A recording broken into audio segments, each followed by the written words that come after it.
Anjani dijadwalkan untuk mempresentasikan kinerja keuangan divisi di kantor pusat minggu depan. Namun, dia diminta Baskara untuk menonjolkan peningkatan yang signifikan dalam keuntungan divisi tersebut dibandingkan tahun lalu pada laporan keuangan. Tetapi, Anjani tidak yakin ada peningkatan yang nyata dalam kinerja divisi tersebut. Anjani tahu bahwa peningkatan laba tersebut disebabkan oleh keputusan Baskara untuk memproduksi lebih banyak daripada yang bisa dijual.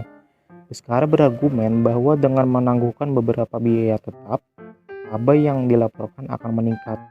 Baskara menunjukkan dua manfaat yang signifikan. Pertama, dengan meningkatkan laba, semua manajer akan mendapatkan bonus tahunan. Kedua, dengan meningkatkan laba, divisi tersebut akan lebih mampu bersaing untuk mendapatkan modal yang sangat dibutuhkan. Anjani mengajukan keberatan tetapi ditolak. Argumen yang paling persuasif yaitu bahwa peningkatan persediaan dapat dilikuidasi di tahun mendatang seiring dengan membaiknya perekonomian. Namun, Anjani meragukan hal tersebut. Berdasarkan pengalaman masa lalu, Anjani tahu bahwa dibutuhkan setidaknya 2 tahun untuk meningkatkan permintaan pasar sebelum kapasitas produksi divisi terlampaui. Keputusan Baskara ini dianggap tidak etis, karena Baskara mengambil keputusan untuk menekankan peningkatan laba divisi dalam laporan keuangan. Hal ini dapat dianggap tidak etis karena melibatkan manipulasi informasi keuangan untuk mencapai tujuan pribadi atau perusahaan.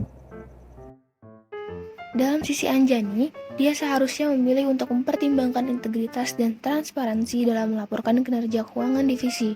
Meskipun ia mendapat tekanan untuk menekankan peningkatan laba, sebaiknya Anjani tetap jujur dalam presentasinya, karena mengungkapkan kebenaran juga dapat membangun kepercayaan dalam jangka panjang, bahkan jika itu menghadirkan tantangan sementara. Dalam kasus ini, beberapa standar etika yang berlaku bagi akuntan manajemen yang teridentifikasi adalah: 1. Standar integritas. Dalam menjaga integritasnya, Anjani enggan untuk mengatakan hal yang tidak sesuai dengan kenyataan.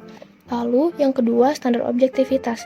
Meskipun Baskara meminta Anjani untuk menekankan peningkatan keuntungan, Anjani tetap berpegang pada objektivitasnya sebagai pengawas divisi. Dia tidak ingin memberikan informasi yang tidak akurat atau menyesatkan. Lalu selanjutnya, standar kompetensi dan kehati-hatian profesional. Anjani menggunakan pengalaman masa lalunya untuk mempertimbangkan keputusan yang tepat.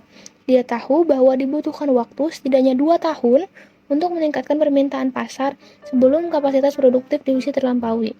Anjani menggunakan kehati-hatian profesional dalam membuat keputusan dan memberikan laporan yang akurat. Lalu, selanjutnya perilaku profesional. Anjani mengajukan keberatan terhadap instruksi Baskara yang tidak sesuai dengan kenyataan. Meskipun keberatannya ditolak, dia tetap berperilaku profesional dengan tetap berpegang pada integritas, objektivitas, dan kompetensi profesionalnya. Dia tidak mengorbankan prinsip-prinsip etika untuk memenuhi keinginan manajer divisi. Dalam kasus ini, Anjani telah berusaha untuk mematuhi standar etika yang berlaku dalam akuntansi manajemen. Dia menjunjung tinggi prinsip-prinsip etika dalam melaporkan kinerja divisi meskipun menghadapi hambatan dan penolakan. Baik, itu saja yang dapat kami sampaikan mengenai kasus pada bab pelaporan presentmen dan evaluasi kinerja perusahaan yang terdesentralisasi. Cukup sekian dan terima kasih.